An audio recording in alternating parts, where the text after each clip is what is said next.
Hello.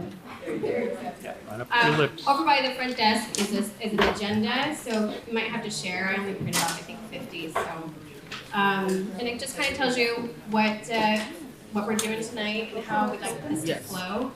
And we just really appreciate all of you coming out. We had B-Town is here. They're live streaming, and they've brought the mic for us, so I appreciate that. Super helpful. So real quick before we start, we kind of go over some rules of conduct because I think it's really important. I know everyone has something they want to say, so we're just going to try and do this in the most patient, orderly manner that we can. So a group of us started this group meeting a few months ago. So we have a couple of residents from, now I'm drawing a blank. Maybe I'm just going to hand the mic to them first, and I'm just going to let them introduce themselves. Much easier. So, Kathleen Waters, Normandy Park. Julie Hines, Normandy Park. Scott Torres, Gregory Heights. okay. Kamala Hay, Des Moines. Perfect. And I'm Melissa Petrini, and I'm a stay-at-home mom of 5 kids. I homeschool 4 of them, so I have lots of time on my hands to do this. So I really appreciate these members of our community coming out and helping. And what we're trying to do is just ask more questions, try to get answers straight from the horse's mouth if we can. You just never know what is true out there anymore, and I just felt like we needed to really educate ourselves a little bit better and be more involved. So on the agenda, it kind of tells you what the purpose of these meetings are, and a lot of this input came from other people throughout the meeting, so it's kind of changed. But one of the most important things is our rules of conduct, which I think courtesy and those kind of things have kind of gone out the window lately, so that's what we're trying to bring back. We're trying to find things that we can unite over, no matter what side of the aisle you find yourself on. We can agree on lots of things. So one of the first rules is we will maintain orderly conduct, be considerate of others' viewpoints, experiences, and concerns, and be respectful to all individuals in attendance. Please raise hands if you have questions or comments, and please no interrupting. No political finger pointing, name calling, or shouting. We are looking for ideas and solutions. Please ask genuine questions that will lead to discussions and not divide it. And if you cannot abide by these rules or show common courtesy, you will be asked kindly to leave. When we do have Dan Satterberg is here, and he's going to be presenting for about 40 to 45 minutes. If you have questions, if you could please wait till the end. We have a good 30 minutes that we'd like to leave for those questions. A lot of the questions I got, we went ahead and sent to his office, and if you have additional questions beyond the things that we've already asked him, I just ask you to wait.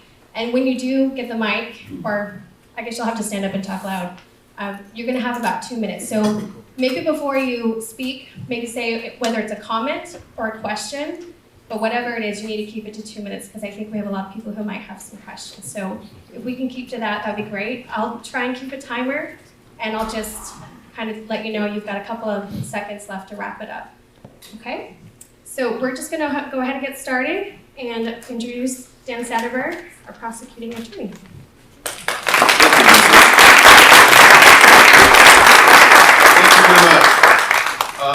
I really appreciate being invited out here. I didn't know we were going to get such a crowd, and I appreciate each of you spending some time with us. And I hope we can have a conversation and talk a little bit about what both the challenges that are facing the Burien area, but I think also some of the assets.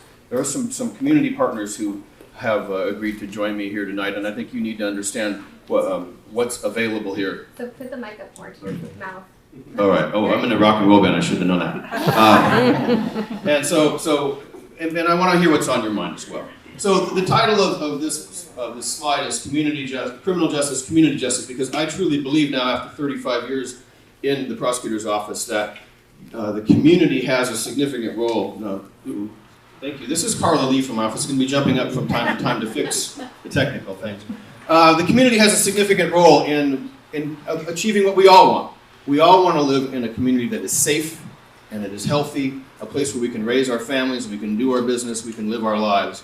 And yet, at the same time, we know we have some tremendous challenges that are getting bigger all the time and that are becoming more obvious and require us to be creative and to work together achieve our goal. So I'm glad to be coming back home. I was born and raised down here. I went to Highline High School, Sylvester Junior High School, and even Normandy Park Elementary School, and I've got some of my pirate friends in the back, so thanks for coming out. And I live here, and I've lived in Normandy Park for the last 27 years. So I believe I'm invested in this community as much as anybody in this room, and I care a lot about this place being a welcoming community, a vibrant community, and I think Burien has really taken off. I mean, it was hard to find a place to park tonight, and if that's any measure at all. So I want to talk a little bit about what the Washington State criminal justice system looks like right now, what some of the challenges that are facing us as prosecutors. I've been a prosecutor now for 35 years. It was my first job out of law school. I tried felony trial cases for 5 years. In 1990, I was appointed to be chief of staff to Norm Mailing, who was the prosecutor then.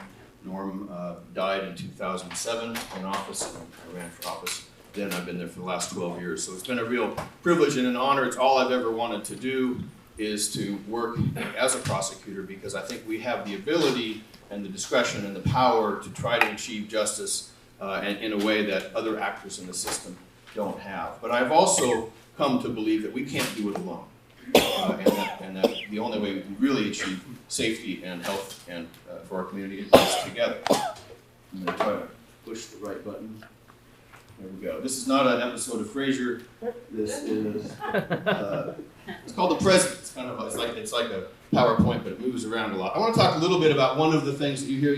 One of the biggest differences being a prosecutor in 2019 as opposed to 1985 is the amount of public interest in our job and the amount of public scrutiny that we get. And it's largely because the United States has become the world's leader in incarceration.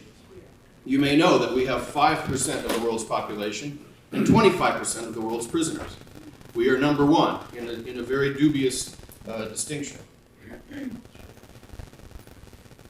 But it wasn't always this way. So it's important, I think, to understand the history of incarceration in the United States.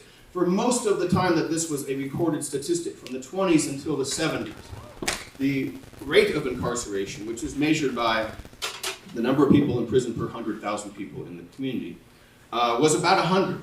About 100 people, and that is today what the rate is in the industrialized European nations. Most of the other Western nations hover around an incarceration rate of about 100. But what happened in the United States is this. Yeah, starting in the 70s and 80s, and then really getting serious in the 90s, we built and filled prisons. And we quintupled. We went from 100 people incarcerated per 100,000 to 500. We went up 500% during that time. Now, some of that was important, and I was part of that. Back in the 80s and 90s, when I went down to Olympia with Norm Mailing, criminal justice reform back then meant we need longer sentences, and the legislature was always willing to do that. But it didn't have any relationship to the crime rate. In fact, incarceration rose even after crime fell. So the dark blue line is violent crime, the light blue line is property crime rate. This is a national statistic. You can see that the violent crime rate in the United States and in Washington State peaked in 1993. That's when crack cocaine had come to town and there was violence surrounding that and a lot of gun violence and things were out of control. And so the legislature in our state and in every state responded by increasing sentences and building prisons. But then you see it started to fall. But still, at the same time, incarceration rate continued to climb. So the relationship between incarceration rate and the crime rate is a dubious one, that has been studied in universities. And there is some relationship. Certainly, if you put everybody in prison, the crime rate would fall to zero. But in this case, we continue to put people in prison even after the crime rate began to fall. Now, what the crime rate in the United States, and you won't know this by watching the daily news because they report on what happened yesterday, not what happened over the last 40 years. But our crime rate today is about where it was in 1965. Yet, if we were to go back to the incarceration rate of 1965, we'd have to release 80% of the people who are in state and local and federal prisons. So, no one's saying that we should do that, but I'm saying that in the last 50 years, we have done something extraordinary in our nation, and something that's has not been It's a historical blip, and the question is, are we going to continue to do this or not? Now you can see the numbers starting to go down, and so the incarceration rate has actually dropped in the United States over the last 2 years, and that's partly because of the attention that's being paid to this subject. Washington State's very much the same. So you can see in 1990 we had 6,000 people in prison in our state. By the end of that decade, we had 18,000. We had tripled the number of people in prison. Now you can see over the next 18 years, not very many beds were added because we didn't build any more prisons. We added a few beds here and there in the footprints of the existing penitentiaries, but we didn't build new ones. What's happening, though, is our state population continues to increase. And the projection is now that in the next 4 years, we're going to be 1,400 beds short in state prison.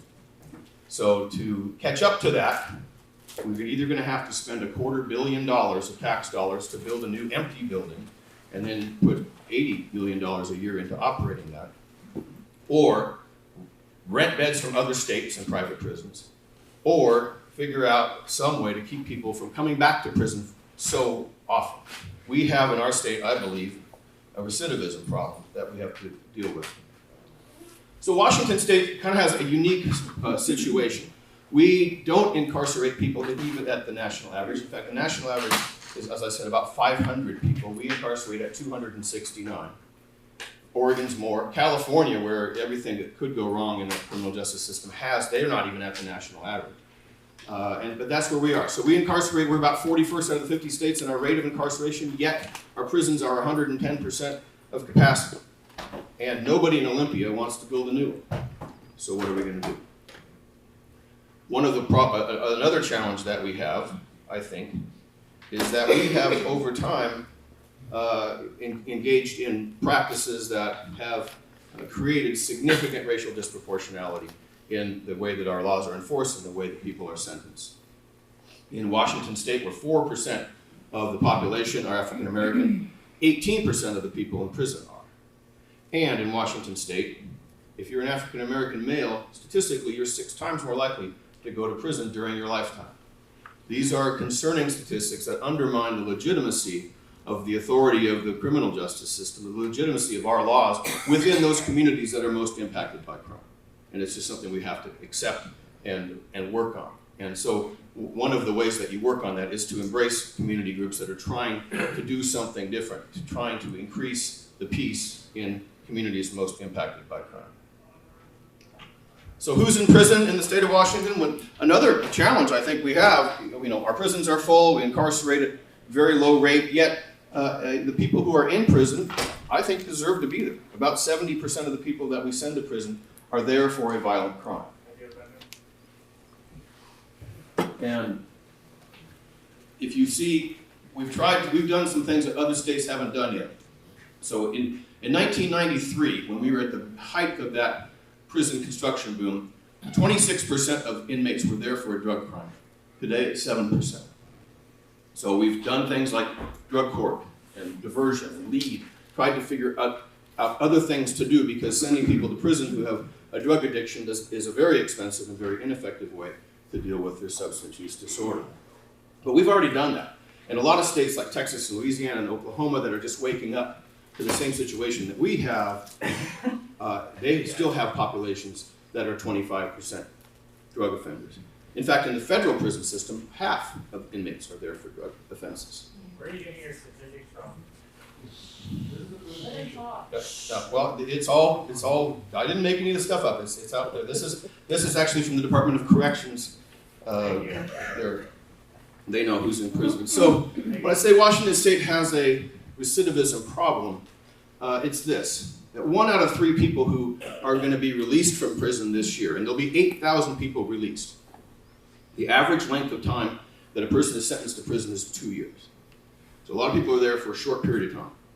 And of the 8,000 people who are released this year, 1 out of 3 of them are going to be back in 3 years. The state of Washington has not done a good job, in my opinion, of building up a reentry process. We don't have parole. We don't have probation.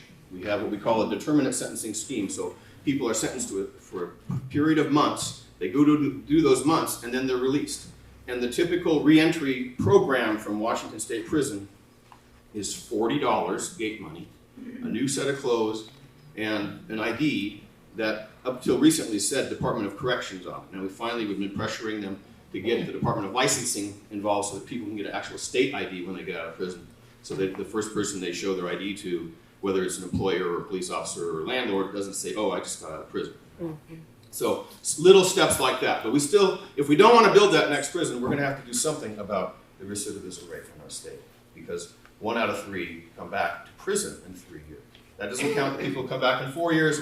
That doesn't count the people who go to jail. It doesn't count the people released to homelessness and or other situations. So that is an area that the state has to do something on. So I want to talk a little bit today, and before your questions, about one of the big challenges that we're facing as a society. And it's not the criminal justice's problem. It's the society's problem that we live in, and that's drug addiction. We have a significant American problem, and it is demonstrated well by this statistic. See, in 1999, 8,000 people died of drug overdoses in America. It went up to 72,000 in 2017. Projected to be 95,000 people who will die of drug overdoses this year. You can add to that 45,000 people who will die by suicide this year. America has a significant behavioral health crisis, and we have to be nimble and creative and, in my opinion, look to science and education and research to figure out how are we going to help our people be safer, how are we going to help our people be more healthy.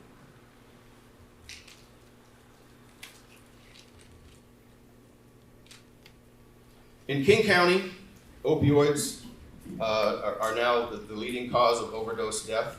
They are on the rise. Last year, 211 people died from overdose, or so far this year, overdose-related deaths, highest number in 20 years. And if that wasn't bad enough, the drug fentanyl has arrived, and has arrived with a bang.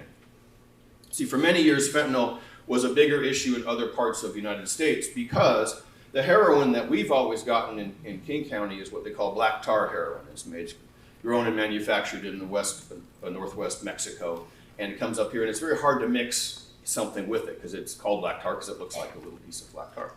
Other parts of the country, their heroin is powder, so you can mix anything with that. And fentanyl is a powder that for a long time was being mixed with heroin. Well, that's all gone now. People who are using opioids don't even call it heroin anymore. In many, many places in the United States, and Vancouver and other major cities, heroin has been completely replaced by fentanyl, and that's a scary thing.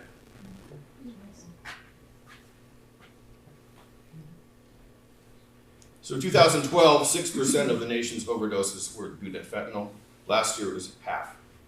In some places in the Northeast, it's 80%. And we know it's hit here hard because of things like this. Young men, we've had 6 deaths this year, this school year, five involving high school boys, 16 years old, who took what they thought was a pill that they'd taken before. They took what they thought was an oxycodone, an M30, very common pill, and young people feeling immortal often experiment with pills that are taken from the medicine cabinet. But these were made in a laboratory, probably in Mexico or maybe in China, and stamped with the same exact look and coloring to make it look like an oxycodone. The 6 young men who died in the last 3 months in the Northwest, both in Sammamish and Ballard, Ingram Skyline and Ingram High School, they all took an M30, they thought, but it had enough little micrograms of fentanyl in it to cause them to overdose right then and there. So the public health department and others at schools are now trying to educate the youth, and so much of keeping our kids and our people safe and healthy is education. These things are out there. They look like the thing that you may have taken one time, but if you get it now and it didn't come from a pharmacy, it's probably fentanyl. And it might either have no drugs in it at all, or it might have enough to kill you, and you won't know until you have taken it, and it's too late. So it comes in. They also have Xanax pills that look like this. Anything that can over the counter. A prescribed drug can be faked and have been faked by fentanyl. We also see fentanyl in powders as well. If that wasn't bad enough, methamphetamine is bad. And methamphetamine is challenging in many ways that the opioids are not. For one thing, there's no medication-assisted treatment for people with a methamphetamine addiction. They're working on it, but there's nothing to substitute for methamphetamine. And we know that often people who are under the influence of meth are capable of committing criminal acts, committing random violent acts, and that's very difficult for us to predict that, other than to know that methamphetamine is back, it's big, and it's causing people to overdose as well. 5 times more overdoses than in 2005. So what do we do with that? I mean, what do we do with the fact that drugs are back, people are using drugs, and that the drugs are much more lethal than they ever used to be? I think we have a multiple menu of options that we should be considering. And I've been doing a lot of reading about the history of the war on drugs. I always recommend this book as a place to start. You know, there was a time 100 years ago where there were no laws against drugs, where you could go down to the corner store and get a Coca-Cola that had cocaine, and you could get an elixir that had opium. And it was over time that laws were created to try to protect society from these dangerous drugs. This book tells that whole story, but the thing that really popped out to me was this quote: that the opposite of addiction is not sobriety, the opposite of addiction is connection. And those of you who've had somebody in your life who lost their way to alcohol and or drug abuse know that when that person got into that situation, that they became isolated from you. A lot of people who are addicted become people who rob, who lie and cheat and steal, and they burn their bridges with friends and family, and they tend to associate only with other people who are using drugs because they have to go find drugs every single day.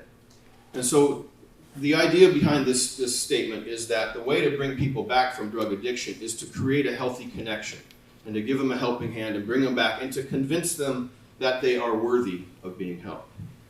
And that is something that only somebody who's trained and skilled as a case manager can do. Burien has some tremendous assets here that can do this. The Navos group that is in Burien has a couple of large facilities, is able to provide that sort of help, and they helped out my family when my younger sister lost her way to drugs. Navos was something that really helped bring her back, helped establish a connection to her and to make her believe that she was worthy of being helped. So what does science say? I want to say first that most of the time that the policies and the laws around crime and around drugs particularly are not based on science and research, they're based on politics and ideology. That's not an opinion, that's a fact. I've seen it myself down in Olympia, that when sentences are set, they're set based on politics and ideology. So if we were going to park that for a minute and say that substance use disorder is an actual disease, it appears in the DSM-5. It is something that is not, this isn't a matter of conjecture, that doctors who have studied it say, yeah, substance use disorder is a disease that we can both diagnose and that we can treat. And it's defined like this. Addiction is defined as a chronic, relapsing brain disease characterized by compulsive drug seeking and use, despite harmful consequences. You think about the people you know who lost their way, and it became compulsive for them. They couldn't think of anything else. And it was not necessarily just physical, it was also mental and emotional compulsion. And despite how bad their life got, they continued to use. And that is the definition of addiction. So what science is telling us about addiction is also changing. We're learning a lot more. First of all, we learn and we know from our own experience, that drug exposure alone doesn't cause addiction. We know that because if you've ever had a surgery and the doctor prescribed an oxycodone for you and you got a Costco-sized jug of it and you took 1 or 2 and then you decided you didn't really like it very much, put it in the medicine cabinet. You weren't addicted, you didn't like it, you didn't need it anymore. But they overprescribed them, and a lot of those pills became something that were diverted onto the street and actually led other people down a road of addiction. So we don't have a problem putting them down, most of us. 90% of the people who are prescribed opiates have no problem putting them down. We have a problem throwing them away, but that's a different issue. Second, addiction is a learned behavior and a learning disorder. That's part of what science is telling us about both how people get into it. They learn that when they're using drugs that it feels good, that it gives them temporary power over the thing that's making them miserable in their life, at least at the beginning. And that they like that power, that the drug takes away the pain that they have in their life. And since it's a learned behavior, it can also be unlearned.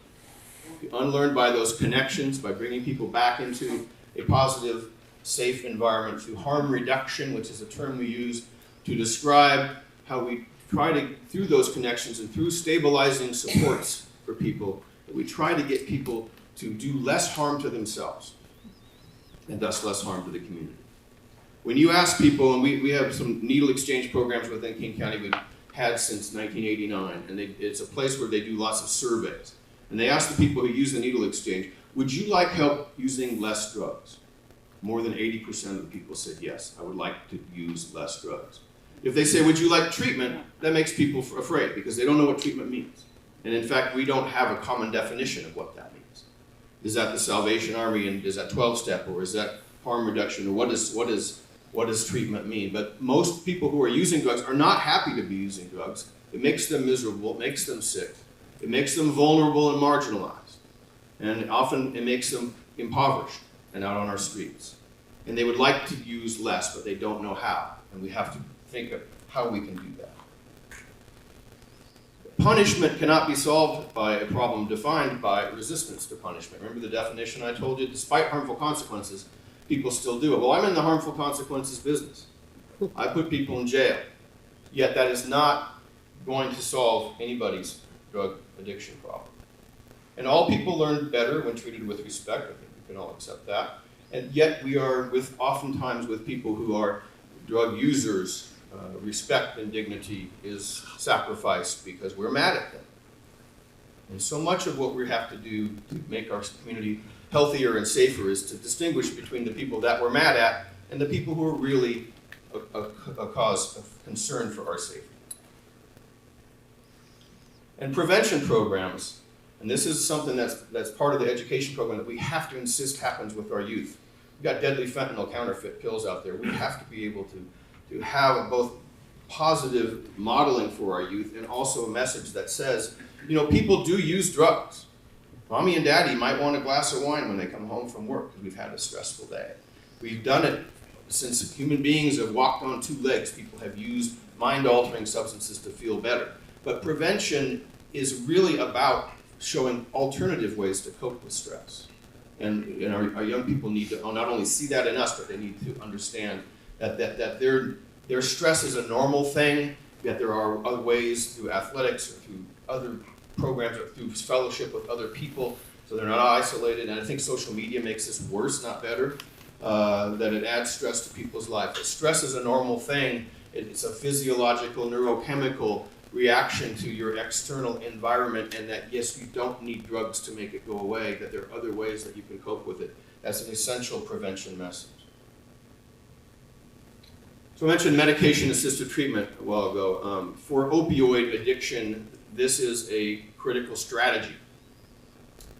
And I use the word strategy when we talk about some of these issues because I'm not arrogant enough to believe that I have the solutions to homelessness, poverty, mental illness, and drug addiction. Those things are with us. They're with every major city, and they've been with us forever. But we have, rather than solutions, I think we should start to think about what are some strategies that can help us manage it better? Where are the things we should invest our limited public dollars in making the community safer? And these strategies, while they're not a solution, they can help us manage it better. And medication-assisted treatment is one. Medications combined with counseling, so it's not just, just can't just give someone a pill and they're better. It has to be combined with a way to deal with the stress, the emotional and psychological issues that are going on in that person's life that makes them susceptible to substance use disorder. So it's both. The medication, however, people who are on these medications, their risk of mortality goes down by 50%. And they do less harm to themselves and to the community. Because if you are on a medication-assisted treatment while you have opioid use disorder, when you get up in the morning, you take that pill and you don't have the cravings, and you also don't start going through withdrawal symptoms. And so you don't get up in the morning and think, what crime am I going to commit to get the money to buy the heroin so I don't get sick today? Instead, you can take one of these pills, one of these drugs. Methadone is the one we've used for the longest. It's highly effective. However, it's also highly regulated, and at least at the beginning of your methadone use, you have to take an observed dose at a clinic. There's a clinic on Airport Way as you come in downtown. There's a line up there every day. I drive by it in the morning. There's a line of people waiting to get their small little dose of methadone. But once they've taken that, then they're going to be okay for the day. But they may not do much else the rest of that day because they spent all day coming to the clinic. Suboxone, also called buprenorphine, is a sublingual little film, goes under the tongue, and has demonstrated itself to be very effective in reducing cravings and eliminating the withdrawal symptoms that people have from opioid disorder. And it's something, once you find the right dose, it has to be prescribed by a doctor, but once the right dose is found, you can get up to a 30-day prescription, maybe longer. They're developing implants that can last for months, and if you're on that, then you don't have to go use heroin. In fact, if you did use heroin, you wouldn't feel anything because the opioid receptors in your brain cells are blocked by this drug. And there's something called Vivitrol. So it's a monthly injection. It lasts for 30 days. It costs about $1,000. So all of these things are available in some form or another. The King County Public Health Department has adopted no barrier buprenorphine clinics as one of their strategies that they have invested in. So if somebody you know has opioid use disorder and wants to get on buprenorphine, we can connect them to a doctor. They can have a prescription that day and start buprenorphine that day. It used to be you had to make an appointment, and the people who had appointments didn't show up, and the people who showed up didn't have appointments, and they said, well, what are we doing this for? Let's just make it available. Make it as easy to get as heroin. And so that is a strategy that the King County has adopted. So a good question that should be asked of every criminal justice system is this: what really happens to people who are prosecuted, who are arrested and prosecuted for possession of small amounts of drugs? I asked that question, and this is what we found out in King County. About 800 to 1,000 cases annually went through our court system for simple possession of small amounts. And by small amount, I'm going to say a gram. 1 gram is a yellow Splenda packet. A gram is what an M&M weighs, plain, not peanut. It's a small amount, and if you're a daily drug user, a gram, you can go through a gram in a day. And it is the most common amount that is found on people when they are arrested is under a gram. And if you're a daily drug user, you're committing this crime every single day, multiple times a day, because you have to use or else get sick. So what we found is what happened with these cases is it was nobody's priority. It took the police 3 to 6 months to send us the case. We would then take 3 to 6 months to file it. The crime lab would have to test unknown subjects, products. And so at the end of a year, this person would be in front of a judge, but only after 1.5 warrants in each case were issued, because after 6 or 9 months, the case is finally charged, and then a summons is sent to that last known address of that person. Well, if they're a daily drug user, they're not there anymore. So in all likelihood, they didn't know that they'd even been charged. And by the time that they got stopped for something else, then the police see there's a warrant in the system, then they go get put in jail. But each one of these cases had 1.4 warrants involved, so it took a year to resolve. Each case did 15 days in jail on average, so 15,000 jail days consumed every year. Cost the county $3 million for public defense, for jail, for prosecution in courts. Each case had more than 1 warrant, so you think of all the time the police spend having to book people in on warrants. 2 court appearances at least per case, and at the end of the day, no offer of help, because our court's not set up for that. Now, we do have a drug court, and our Superior Court Drug Court is one of the larger ones. We just celebrated our 25th anniversary. It's pretty well funded by the state, one of the few things where the state sends the county money. They have housing, they have case management, they use medication-assisted treatment. We have 350 slots, and it is full. It is full all the time, and the people who are going through drug court are often facing non-drug charges, burglary charges, car theft charges, identity theft charges, and are facing prison time. And so they have this incentive to go through the program to avoid being convicted and being sent to prison. But for the small amounts where the jail sentence is small, most defense attorneys would not recommend that their clients go into drug court because it's too hard and it takes too long. And instead you could go through this system, plead guilty, and be out in a couple of days. So if that doesn't work so well, and I don't think it does, what does? Well, we are lucky here in the state of Washington and King County particularly to have be the birthplace of the LEAD program, the Law Enforcement Assisted Diversion. And we have some folks here. I'm very grateful that they came to join us today from the LEAD program. And the exciting thing about Burien is that Burien is the first place other than the city of Seattle to have the LEAD program as an option. And what it is in essence does is gives the police officer who encounters somebody who has a small amount of drugs the option to call for a lead case manager, and for that person to come out and to do a warm handoff at the precinct, and that for the case manager to begin to work with that individual on whatever they need that day, whatever they need to get better, to feel better, to have a place to sleep, to get some clean clothes and some food, and to begin to establish that connection, the connection that is the secret to helping people get better who are affected by drugs and mental illness. And the studies that we've done of LEAD show that it works, that if you're in the LEAD program, and currently there are more than 700 people being helped one way or another through the LEAD program, you're 60% less likely to get rearrested, you spend a lot less time in jail, you're much less likely to go to prison because you get help. You have supportive, stabilizing services, so you're not out committing crimes every day, and you cost taxpayers less money. So you can sell this LEAD program on economics, on the humanity of it, on the effectiveness of it, and on the basis of science. And it's become something that Seattle has been able to export across the country. Many, many people have come to see what we're doing when we're helping people.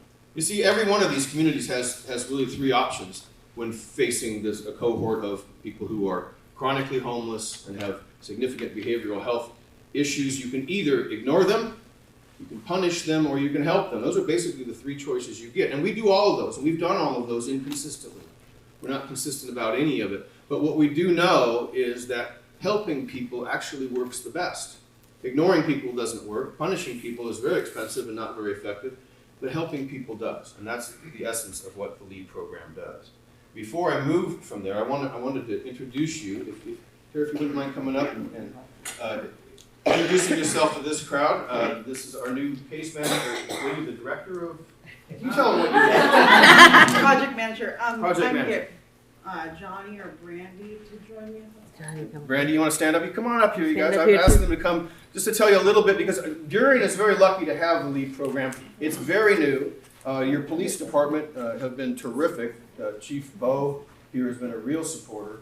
But why don't you tell us a little bit about what LEAD looks like in Burien? Yeah, absolutely. So my name is Tiara Dearbone, and I am a lead project manager out of the Public Defender Association, which is housed in Seattle. And I am one of the project managers in collaboration with Aaron Burkhalter on the Burien LEAD project, and with Melody Reese and the White Center. We're expanding right now. Anyway, so LEAD stands for Law Enforcement Assisted Diversion, and we collaborate with law enforcement, prosecuting attorneys, other city stakeholders, and it is a crime reduction program, and we use intensive case management in order to address the root causes of somebody's behavior, such as engaging in law violations that are associated with behavioral health issues, substance use disorder, or extreme poverty. And so the way that we do that, I'll let Johnny explain some of the case management. So I work for the REACH organization.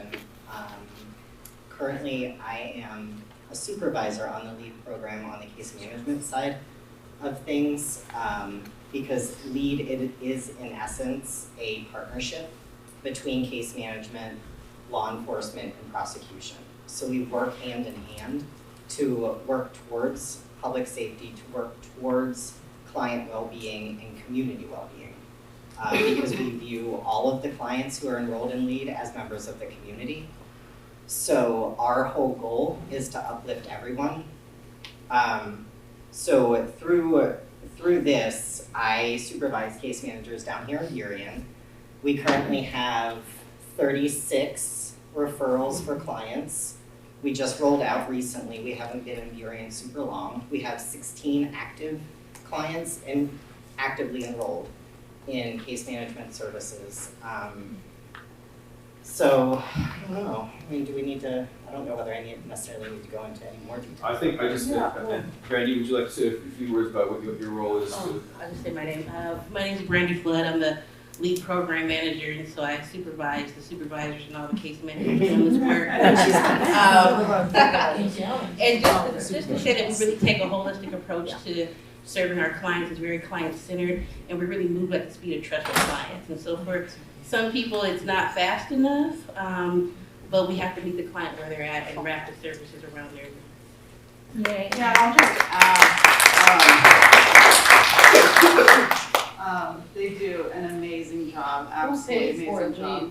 What's that? Who pays for the Leads organization? Is it King County? So, Is it City yeah, of Burien? I can do that, but why don't you finish up and Yeah. I'll talk about the finances. I was just gonna add to the collaborative effort that is there. And so what we do is very regularly meet with law enforcement to discuss some of the clients that we have.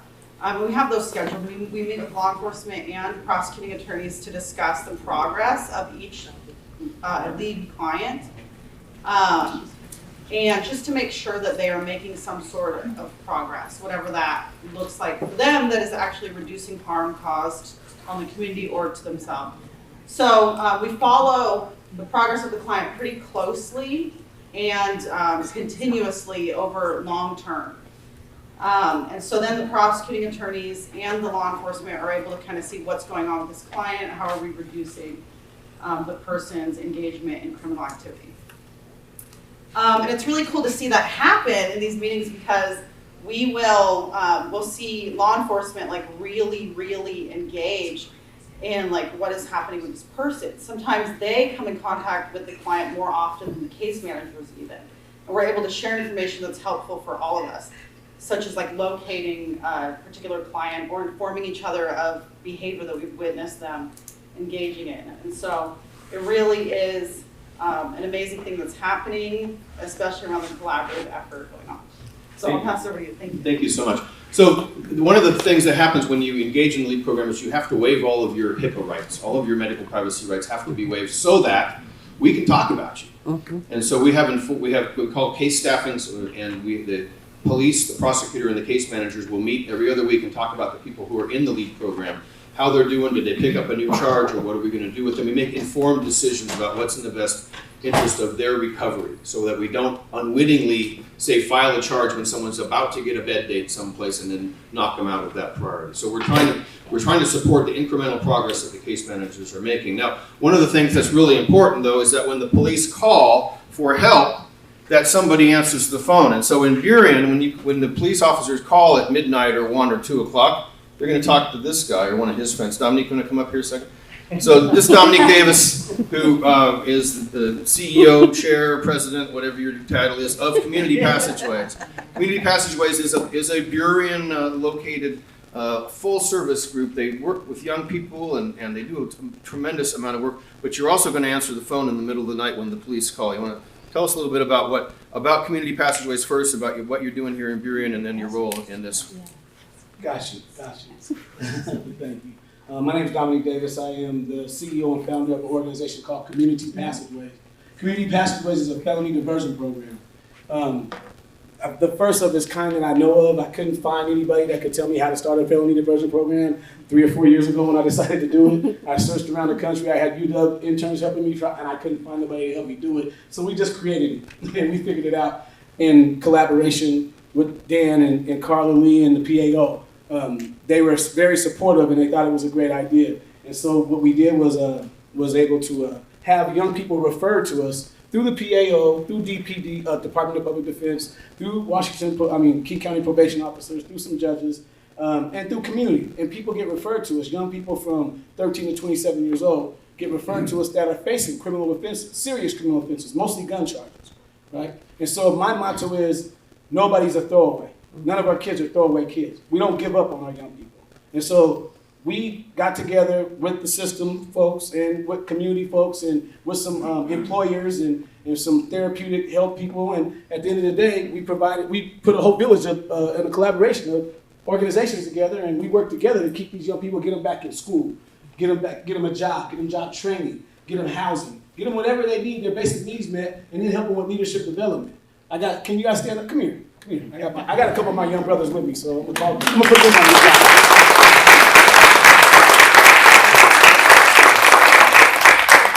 I know they're hating me right now. So I brought them up, but I want to say a perfect example is the fact that, these guys all got different stories, but at the end of the day, I've been able to, through the support of King County, through the support of the city, through the support of the state, I've been able to get enough grant money to be able to turn these young people that were in the streets, doing stuff in the streets, but were leaders in the streets, doing it in the wrong direction, take them and develop their leadership skills and put it in a positive direction and become leaders in their community in the right way. So if you can influence a whole bunch of young people to follow you in that direction, then you can influence a whole lot of young people to follow you in this direction. And so I've been able to bring these guys onto my team and hire them and get them in the right direction. My brother here, he's the only one that hasn't gotten in any trouble and came to me as an intern. He just graduated from University of Washington. Yeah. But he came in to do an internship and then liked what we were doing, and now he works for us. And he changed his major to criminal justice because he was on a different path, but he liked what we were doing so much. And he's seen the collaboration that we had with the PAO, with the Prosecuting Attorney's Office, and seen how we worked with them and collaborated with them. And as he's seen how we collaborated with them, he said, I didn't think anything like this was possible. I've never seen anything like this, right? And so then he changed it. He had a different view of the criminal justice system, which was very negative. And now he sees that, man, I want to be part of this. So now he's working with us, right? This young man, he literally just got out like 8 days ago or 9, 10 days ago, 5 days ago. He just got out 5 days ago. The reason why I'm calling him out like this, this is the first day we got connected, you know what I mean? But he was connected to me earlier, in about a year and a half ago or so. He came in, he was facing some charges. I collaborated with the PAO. We were able to divert him out of the system and not send him to prison. He was on probation, but everybody doesn't get it the first time. Yeah. Sometimes you're gonna make a second mistake. Mm-hmm. And he went out and made another mistake, and he went in for about 10 or 12 months or whatever. And while he was in there, he came, as soon as he got back out, the first thing he did was call me. He said, I'm ready. I'm ready now. I'm sorry. I know I messed up, but I'm ready now. What we do is we never forget.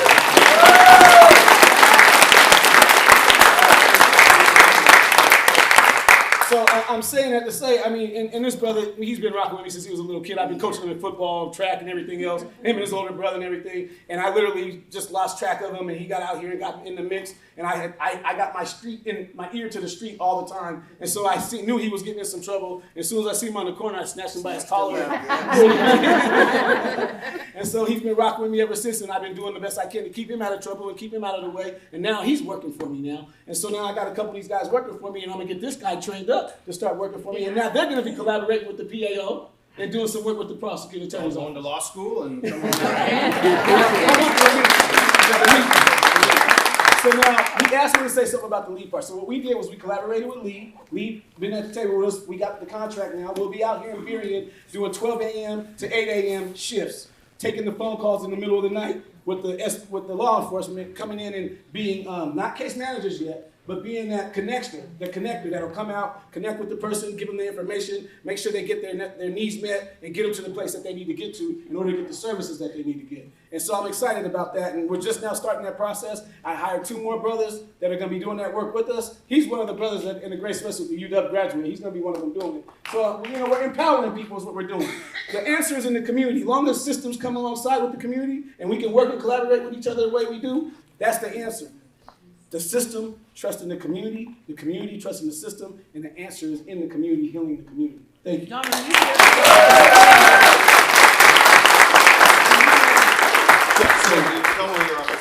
My office is on Rainier Avenue, but we are looking for office space out in this direction, closer in this vicinity. But we will be doing our lead working in Burien, and we also service King County through community passageways. So we're wherever we need to be.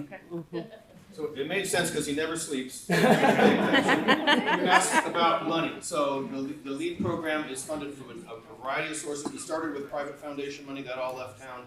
And so the city of Seattle funds a significant amount for the Seattle-based. King County funds a significant amount through our mental illness drug dependency tax, which is a 1/10 of 1% sales tax.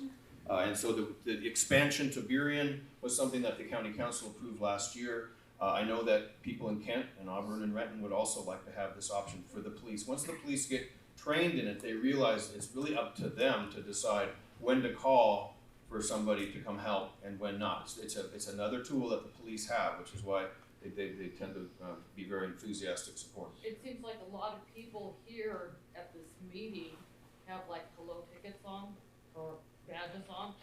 So it seems like maybe a lot of people are with your organization or. No. I got here late. No. I see. But these are some of the, I wanted to introduce you to some of the assets that are in Burien. So we now have LEAD, we have Novus, we have Cedrinar. Sherry, can you say hi? Cedrinar, an amazing substance use disorder facility, residential treatment, been around for long.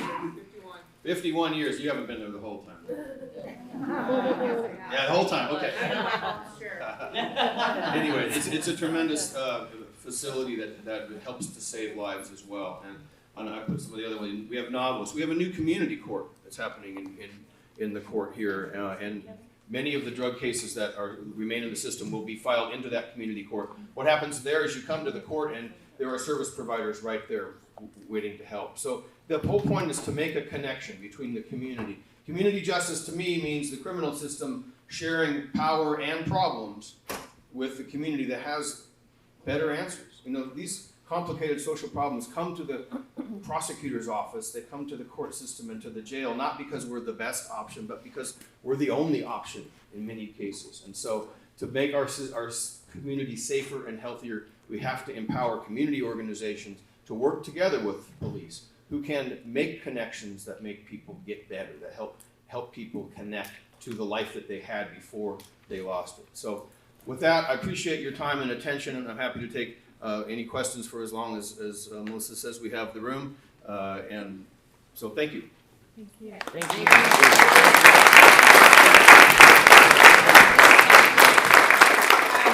So just real quick, before we go to questions, I just want to remind you 2 minutes, and if you just say whether you have a comment or question, that helps him kind of gauge, you know, is it a rant or are you just have, so, because I know that can happen. I know there might be a lot of emotions. And also, just real quick, I forgot to mention, next month at the back table, for those who'd like to come, next month we want to just do a Jingle Mingle, and that means just come and meet your neighbors. We'll have refreshments. Bring some food or items for the Highline food bank. That's kind of part of our service project. They'll have some barrels there. And we'll also be making, they're called hot chocolate cones that you can make and take them to maybe a homebound or elderly neighbor that you have. We want you guys to get out and get to know your neighbors a little better, so it's a little treat. You can just go drop off and meet some of your neighbors. So that's this little flyer back there. And then in January, we have Tina Orwell, who's a Washington State rep. She'll be coming to talk to us about mental health and the things that the state is also doing. So I think this is important to continue these conversations about what is happening, and again, what we as community members can actually do. How can we get involved? I think that is the biggest key here, is the community. If we want to have a safe community, we need to help create it, and that means more people getting involved. So that's super important. So if you'll come, it's also on your agenda, just to remind you when that is. And then lastly, on the very back of your flyer, if you didn't get one, and I can pass some of these out, it has a little survey, because again, I do this out of my own free time, and so do these other community members. So I'd like feedback to let me know, is this worth my time to continue? Who do you want to hear from? What do you feel like would help our community? So if you want to raise your hand while you start questions, I can pass these around. If you want to just leave your feedback at the end, that'd be great. Okay? All right, so we'll go ahead and get started. If you just raise your hand, we'll start right up here. You're going to give them the I'm a loudspeaker. I do not need a microphone. Don't give her the microphone. I don't need a microphone. Can y'all hear me? Yes. Okay, yeah, I'm pretty loud. So, I understand that you were in Portugal, was it last week or the week before? In May. Oh, in May, okay. So two-part question. What was the purpose of going there? What would you bring back from your visit there? And then the second question, second part of the question is, have you been to the facility in Santa Fe, New Mexico, that has the wraparound services? Everybody hear that? Yeah, okay. So, first question was, yes, I was, a group called Fair and Just Prosecution paid for me and about 20 other district attorneys from large jurisdictions to go visit Portugal in May because it was the 20th anniversary of Portugal decriminalizing possession of small amounts of drugs. And we wanted to see up close what that looked like. And what they have built there is a system of health. So if you get caught with a little bit of drugs and you're a drug user, you have under a gram, like we're talking about here, you get a ticket that says you have to go before the group they call the Dissuasion Commission. It sounds sinister, but it's really just a social worker, medical professional who asks you about your drug use and offer you help. The whole point of that arrest is to make an offer of help, and that is what I wanted to bring home. I wanted this court process that costs so much and takes so long, and there's no offer of help doesn't make any sense to me at all. Absolutely. We should, and that's where the community court, that's where LEAD, that's where these other things come in because people who have a drug addiction need that help. And yes, I'm aware of what's going on in Santa Fe. They came up here to check out our LEAD program as well. Have you been down there? I have not myself been down there. Do you recommend it? I would strongly suggest it. Okay. Yeah. Great. And by the way, the taxpayers didn't pay for that, my trip to Portugal. That was- All right. Go ahead, just raise your hand if you have a question. Well, why don't you I'd have somebody to hand him a microphone so that we. I got this. Okay, we have one back here. If you guys want, maybe I'll just come stand right here. You guys want to just come to me? Would that be all right? Okay. I may not need the microphone. I'm trained in opera, so I probably don't need a microphone. I'm new to the community here, moved here 4 months ago. Really happy to be living in downtown Burien. But I have a question, and that is, a few weeks ago, there was a woman singing and screaming just on the other side of this wall that we could hear in our second-story condo for 2 straight hours at 3 in the morning. And I didn't know if I should call 911 for that. I think she was having some sort of mental breakdown, or if I needed to call in after hours, or how I get somebody there to help her right then and there so I could get a little more sleep. And the other question is just to that same point. I've noticed there's a lot of homeless people here in the community. I'd love to be able to see some help for them. And what kinds of things are being done. I hear there's a lot being done, but I don't see them off the streets. So how does that work? And how do we help to get help for people? Who do we contact? Because I'm brand new and I don't know. So I would say if it's not bad singing, if it's somebody that seems like they're in distress. It was bad. Maybe, High bar. yeah, maybe everybody's bad. Happened in 6 weeks. Maybe everybody singing is bad to you. 911, that's what they're for. The 911 will sort that out. You don't have to get involved. That's you've discharged your civic obligation, in my view. Call 911 and say, I don't know what's going on, but it doesn't sound right, and can you check it out? And they'll go do a welfare check on something. As far as what some of the civic relief efforts are here, I know Burien has a homeless situation. So does every community in the Northwest and in Portland and in San Francisco and Los Angeles and every major city. And I don't know if I could dish it off to our mayor here or not, if you have any answers to that. I know there's a lot of things going on, but I don't know specifically what they are. This is Mayor Jimmy Mata. Thank you so much for being here. Thank you very much. Well, it is frustrating.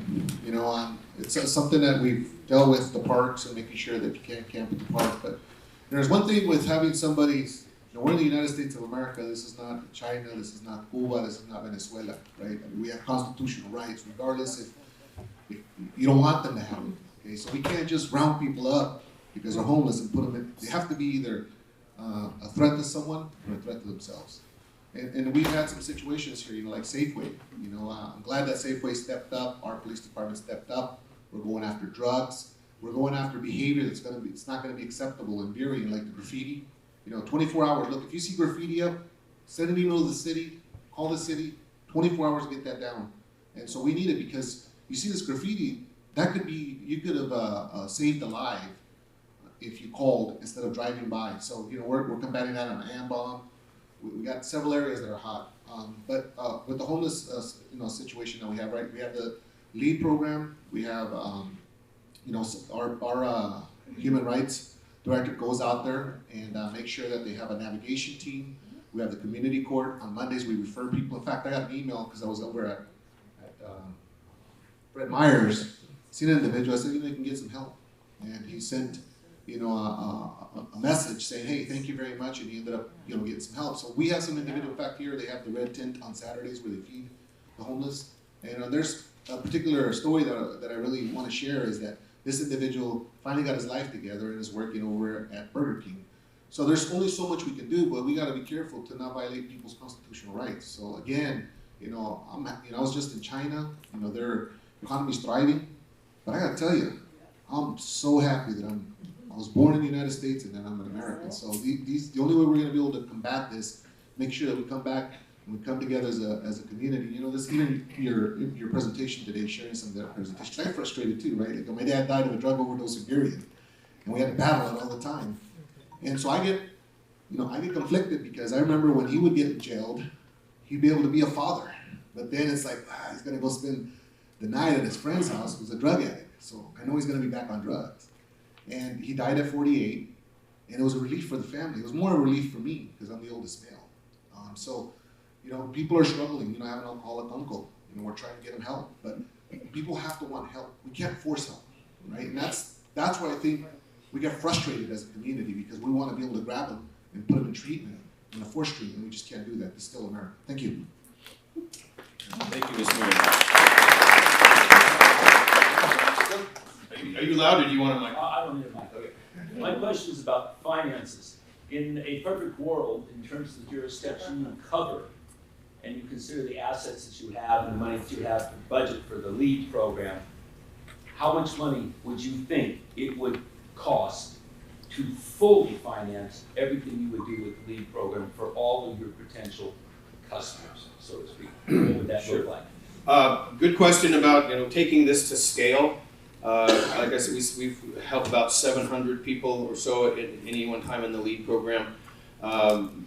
What is the population of people who could use a connection, who've lost their way to drug addiction, who are homeless? I don't know exactly. We know that the last count of people who were unsheltered, they do a one-night count, we estimated 12,000 people had no place to sleep that night when they were being counted. Not all of them are addicted to drugs or have mental illness, but there's certainly a lot of overlap there as well. What I would hope is that every city that wants it has that option for their police officers. It's like getting an extra tool for the cops, right? So the cops aren't social workers, prosecutors aren't social workers. These cases come to us, I have 170 lawyers in my office that do criminal prosecution, but they're doing murders and rapes and robberies. They're child abuse cases. They're in the Kent facility and they're in the downtown facility doing serious violent crimes in heavy litigation with public defenders. We're not social workers to go out and help people there. So we need, the problem I think is that these cases, all of these social problems have been outsourced to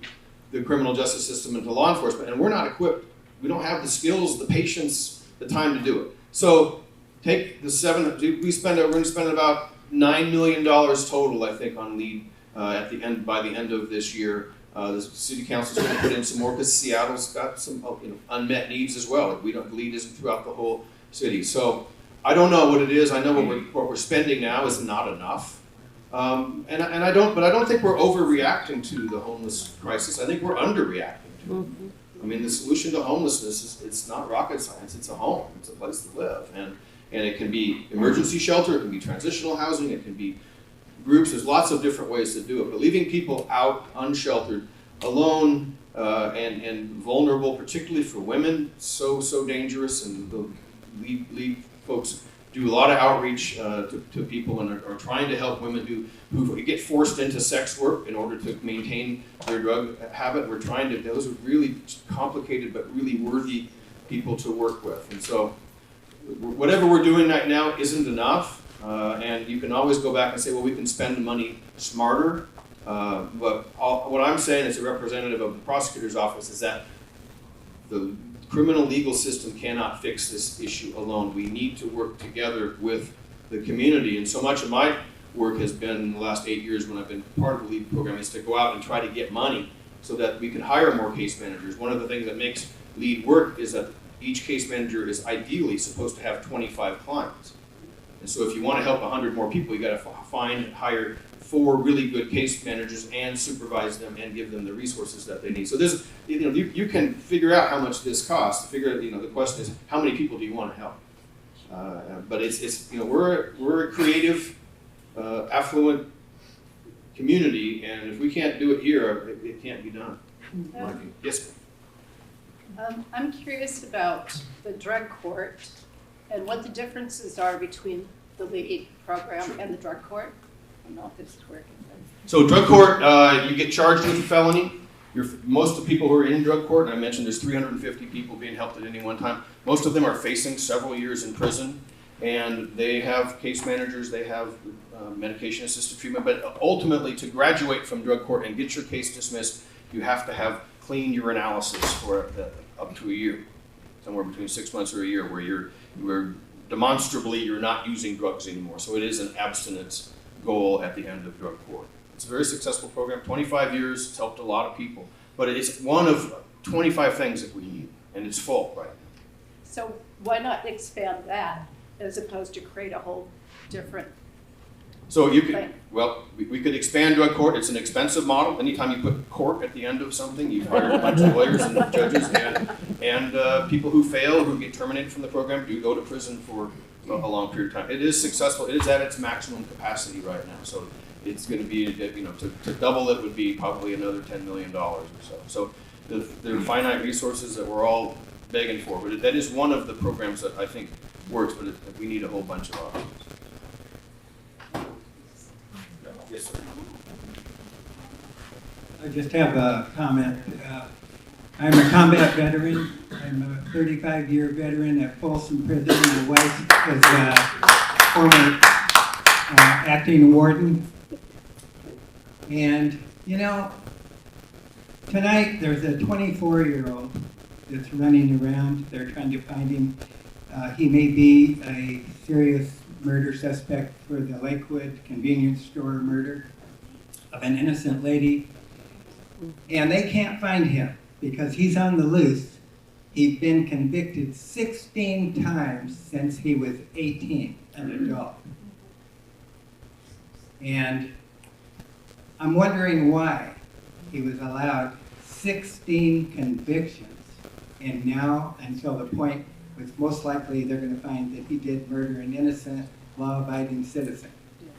So I have got a little hardcore stance on this thing with this. I do not like 70% or more coming back, recidivism rate. That's what we had at Folsom Prison.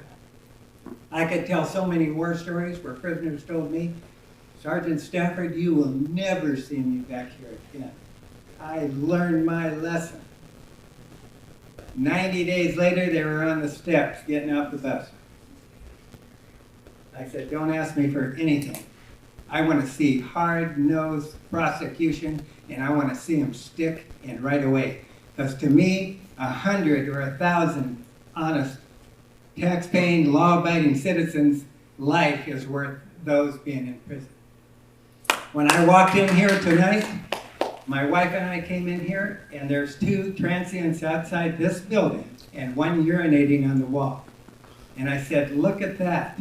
Do you believe that? And I'm coming to hear Mr. Satterberg give his presentation, which I think is excellent, sir. Thank you very much. And to Dominic, wherever you are, I support you totally to go in that direction. You have my support, and I'll be looking you up. Thank you. And I'm sorry, folks, but we have a lot more to do in Burien. Thank you, Sergeant. I agree. The 16 convictions should have led to something. It all depends on what they are. Sometimes you hear that, and these are like a misdemeanor criminal trespass conviction. It's only going to get you a couple days in jail, if that. So, but felonies do add up, and the way that our system works, the reason that we have 70% of the people who are in prison are there for violent crimes is that if you do cross that threshold and you commit a violent crime and you have prior criminal history, then you're going to go to prison for multiple years here in Washington. It's probably not as tough as California was when you were there. I got to ask you were there when Johnny Cash played? He was never an inmate there. He was not an He inmate. always put on a show, and Johnny Cash was in 1971, and I didn't start till 1978. But I was there when Manson was held there for a week. Thank you. I think we got time for one more. Thank you for coming. Your presentation was excellent. This is a comment, but also I would like your perspective. I'm a business owner. I live here, and for 15 years, having a business here, and I'm a born and raised Burien girl. So it's not getting better. We're throwing money at this left and right and creating these programs, and I've been assaulted, and right now I'm wondering if my car has been broken into at my shop. You have a lot of care and concern for these people, these offenders, and I hope and pray that we find something that will help this epidemic that we're facing. But I need to know from you that you're looking out for us, the law-abiding citizens and the taxpayers that are bearing the burden on our shoulders, and especially for our business owners. In a small city like Burien, population 51,000, it really seems that we have been overburdened with what is happening right now. And we should never become Hastings, which is what I feel is happening. Thank you. So, yes, I started out the conversation by saying what I think is a shared value. We all want to live in a place that's safe and healthy, and the question is, how do we get there with these challenges that we face? And everything that we're doing to try to get people to use less drugs, to try to get people to get a job, and to help stabilize people who otherwise are going to get up every day and have to go commit crimes to get their drugs, that's all about reducing crime. LEAD, I think when Brandy or Tara introduced it, said it's a crime reduction strategy, and it is, because we're trying to take people who are unstable and who have subsistence level criminal behavior that's going to happen every day for them to get their drugs. We're trying to replace that with something else. And so nobody's here celebrating the criminal, and we put them in prison and jail all the time. Today I got deputy prosecutors in trial. Today we have 3 murder trials. We have 4 domestic violence, aggravated assaults, 1 assault, 1 and strangulation. We have a couple of rape and child cases. We're doing this every day. The people who breaking into your car, I've had it happen to me a number of times. It's incredibly aggravating. It's also a misdemeanor under state law. So those cases don't come to my office. They would be part of the Burien City Prosecutor's office. But it's something we all have to do, and none of us can do by ourselves to make the community safer. But this is a great start to show up and to express your concerns, but also to know that we have resources here. Burien is not where I grew up. I graduated from Highline High School in 1978. It looked a lot different than this. It's a big city now, and it has big city problems, and a lot of the people who were in the urban area of Seattle are now down here. And there's, it's obvious and visible and disturbing, and your frustration is legitimate. The question is, what are we going to do about it? What strategies are we going to invest in? There's no solution that makes this go away, but there are strategies that help us to manage it better. Okay, you guys got one more.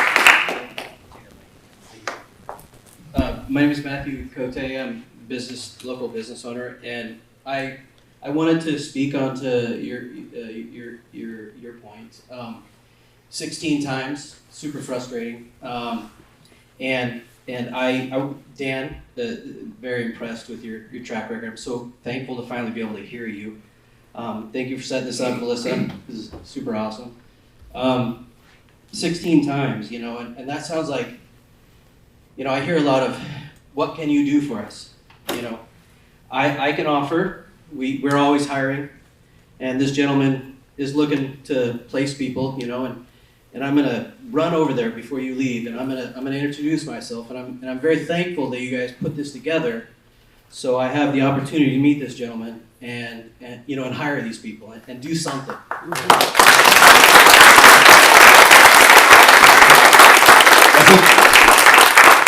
likely that Coach Dom is going to tackle you before you go. But I appreciate that. And you know, the second chance employers of our community, and there are many, who are willing to give a job to somebody who's had trouble, who's been in prison. That's one of the keys to reducing recidivism, right? Because people getting out of prison need what we all need to succeed. They need a place to live. They need a job. They need some hope in their life. And so, you know, and that is not something we do to coddle criminals. It's something we do to protect all of us, because we know what's going to happen if they don't get that. If they continue to be destabilized, that recidivism is going to continue. And it's not something that we can afford as a community or as a state.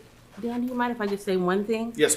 I know we didn't get a chance to talk a lot about case management, but just so you guys know, for the people who are in our program, it's actually more eyes on those people. We're working hand in hand with law enforcement, prosecutors.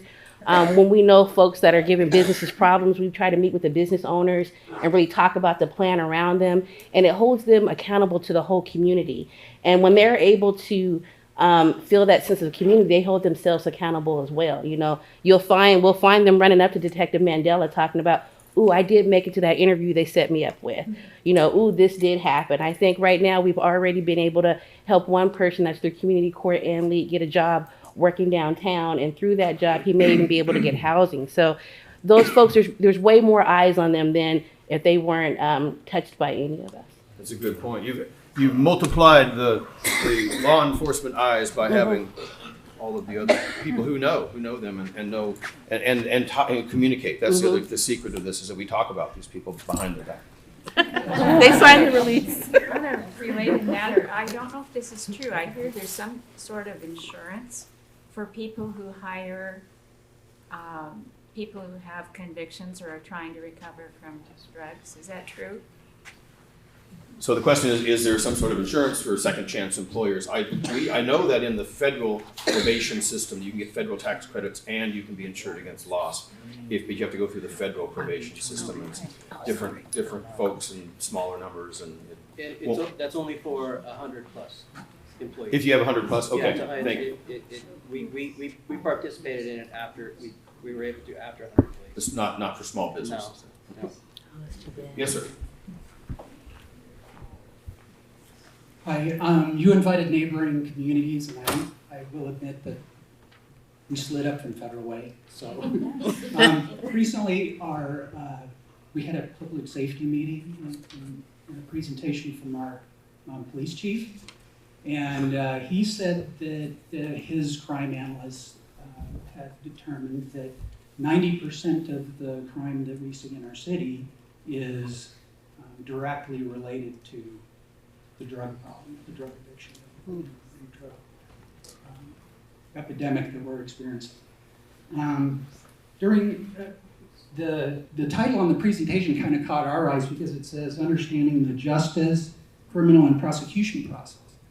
And so the criminal justice system includes law enforcement as the first component of that. And when we talk to our police officers and the police chief, in fact, during that presentation, the public safety presentation, he says that his officers will not make any arrests if there aren't going to be charges against the individuals and they're going to be prosecuted.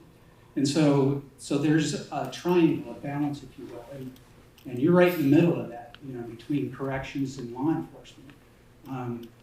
In our community, and I know that it's no secret that a lot of law enforcement officers are frustrated with them being out on the streets, dealing with the crime, criminals. And in this flyer, it talked about crime and safety and lawlessness and what actions we could take. So during this presentation, that was a good presentation on addiction, those kinds of things. We're down in a community and we're dealing with crime on a daily basis, and the police department saying that they can't arrest anybody because they won't be prosecuted, and the police chief saying that 90% of it is drug related. And as you know, from a demographic standpoint, as the cost of living went up in Seattle, then South King County is now increasingly bearing the brunt of the population that is causing these kinds of problems. So would you be willing to address the law enforcement component of the criminal justice system? Well, sure. I don't, 90% of the guess is as good a guess as any that drug addiction is at the root of a lot of property crime for sure. We do hundreds of felonies every year from federal law. Your mayor is a former prosecutor in my office. We have good relationships with the police there, and when they bring us solid cases with evidence, we charge them, and we try them down at the Regional Justice Center in Camp. So it's, I know that police are frustrated. We're all frustrated. I think the police are frustrated because they're being asked to do an impossible job.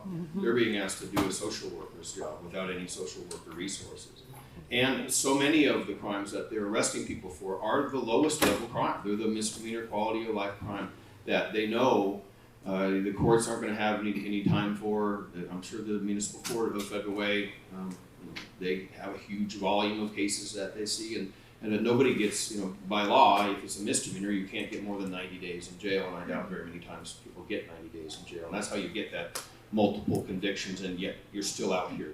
The 3 strikes law in our state only applies to serious violent crimes, a pretty short list of them, so you can easily get 16 criminal trespass or other misdemeanor cases in a couple of years, and what people do is they do a week here, they do a week there, and they get out and they do another week here. So they do long sentences, but 1 week at a time in various cities. So it's a frustration that everybody has, and I'm not here with an answer. I'm here to tell you that it's a legitimate frustration. It's not something anybody has to put up with, but we all have to kind of work together on what that strategy is that makes Federal Way and Burien and Normandy Park a better place to live.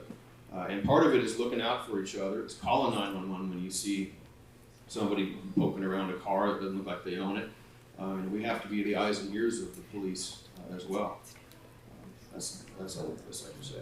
Well, I think at the law enforcement level, it's the term that was used here, the lawlessness and the lack of accountability. It seems like we've made a shift in society where people aren't held accountable anymore. I had a cousin who, in 8th grade, stole a lipstick and was arrested, and she never did that again. And so it seems like we've moved to a state where there's very little accountability, and our youth are seeing that they can just walk into a grocery store and steal. And I mean, there's just bad examples, and it seems like it's gotten away from us. And when talking to the law enforcement part of that, they often say their hands are dirty, and I'm sure you've heard that term before.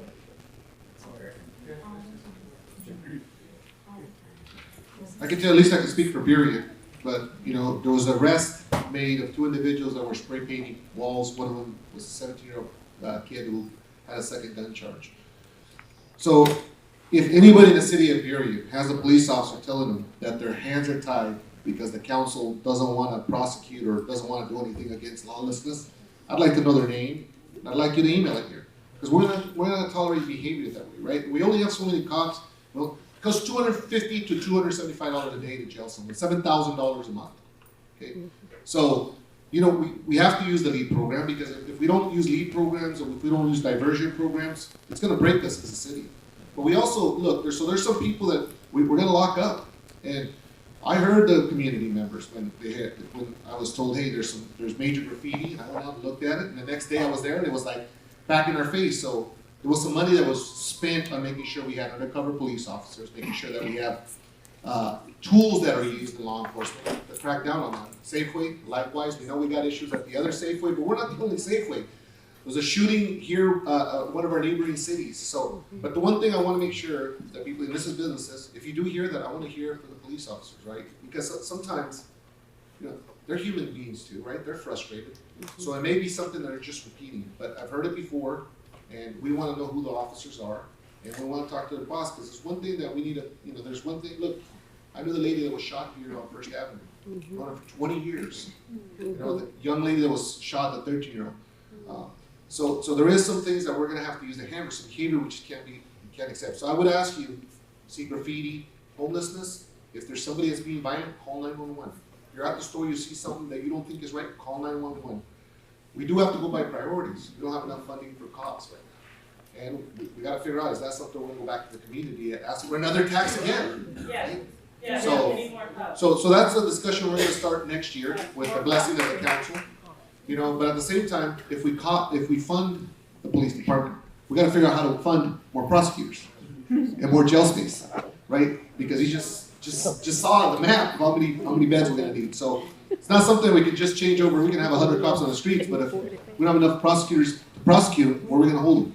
So what we're gonna do here is, we're gonna next, with the blessing of the council, because I'm not the only one that leads it. We're gonna go out and start, figuring out what the community wants. But I can tell you, I'll be out in the community this beginning of January to hear from you, because I do understand. Look, we got Boulevard Park that they've been ignored. Honestly, you guys live here. You So, know what's needed. I live right where you live. I know you do. Yeah, Jimmy. and I'm out there on the streets every day. And I you go out to know the what's apartment needed. complex. I work with You the know kids what's right needed. in there.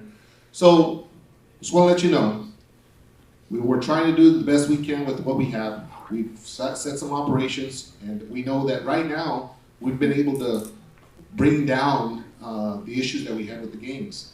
But it's a regional issue. It's a state issue. It's going on throughout the United States. But we're not going to tolerate it, and we're going to use what the tools we have. And I want to thank you, Prosecutor, for helping us, and also the LEAD program. Appreciate it. Thank you. It's been an hour and a half, and I think I want to just thank you for putting this together. Melissa, if you have any final comments for people. Well, yeah, so I think we have a lot of valid concerns, and I do want to lead on that. We asked our police officers to come. They have come to every meeting of ours without hesitancy. They have answered our questions, but they all declined to come tonight, and we were a little puzzled why, and one of the officers from Burien said they didn't feel comfortable coming here. Why that is, I would like to know.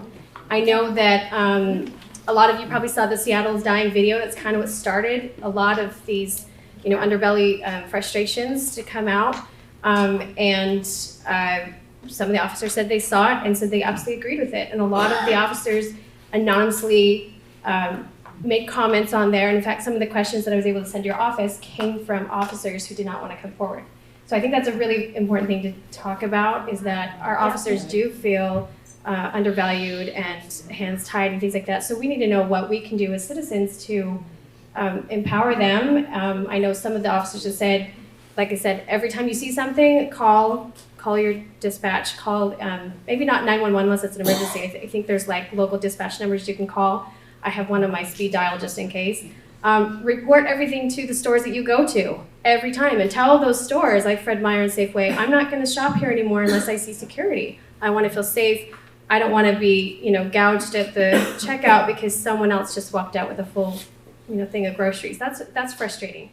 But I think the important thing about us meeting together tonight is uniting, and what can we do to put the pressure where it needs to be, to talk to the people that need to be talked to, not have it be politicized, because I know that is way too easy to do, but this is a human issue and we need to bring humanity back into it.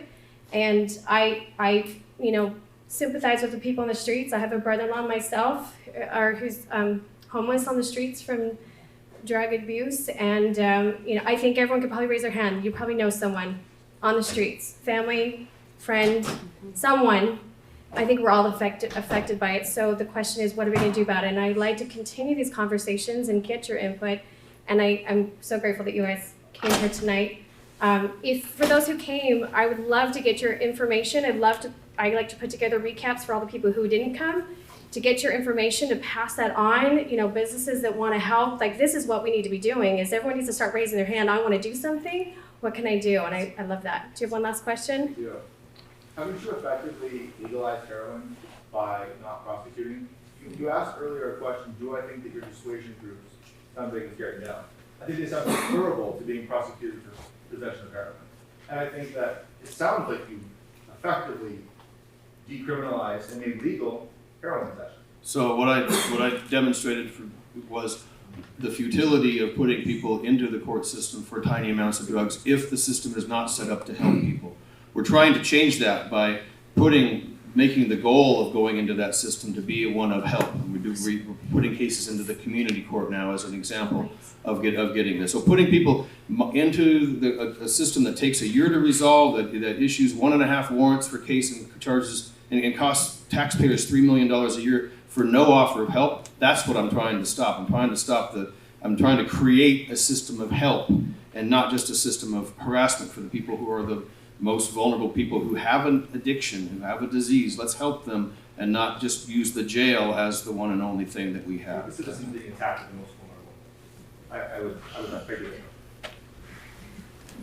One of the things I want to reinforce, and thank you for the wonderful presentation, and what I think we all need to really appreciate it was data-driven. He gave us statistics, he gave us all kinds of data, and he really supported all of his positions and the work that he's doing, so I really want to thank you. The point that I want to emphasize that Melissa mentioned is when the Burien street detective team came and spoke at one of our meetings, they were very adamant that budgeting requires that we call 911 and report everything. Because if we don't call, they do not have the data to support more money for their division, their unit, and their work. And I think what we all heard here tonight, and we all know, we're all taxpayers, is that the real root of this problem is money. And we just don't have the money. Olympia doesn't have the money, the county doesn't have the money, our cities, Normandy Park certainly doesn't have any money. And so we have to really face the music. So if there's any little thing we can do to help finance getting rid of this terrible scourge that we're all experiencing, it's to do the little things that we're advised by law enforcement and the other people that come to these meetings. And they were loud and clear, call everything in, everything, because it will help when budget time comes. Thank you. Well, thank you again for all of you who are coming. If you have additional questions, please feel free to email them to me and I will forward them on to the office. I think they were talking about, they were going to give us kind of a formal answer to a lot of the questions that we had submitted, and then I will email those on. So if you are not on our email list, at the very back there's a sign-in sheet. Just please add your email to that and I will send in, the recaps that we have and more information. But if you have questions, just like I said, please come talk to us and send us those questions. So thank you so much for all of you for coming and for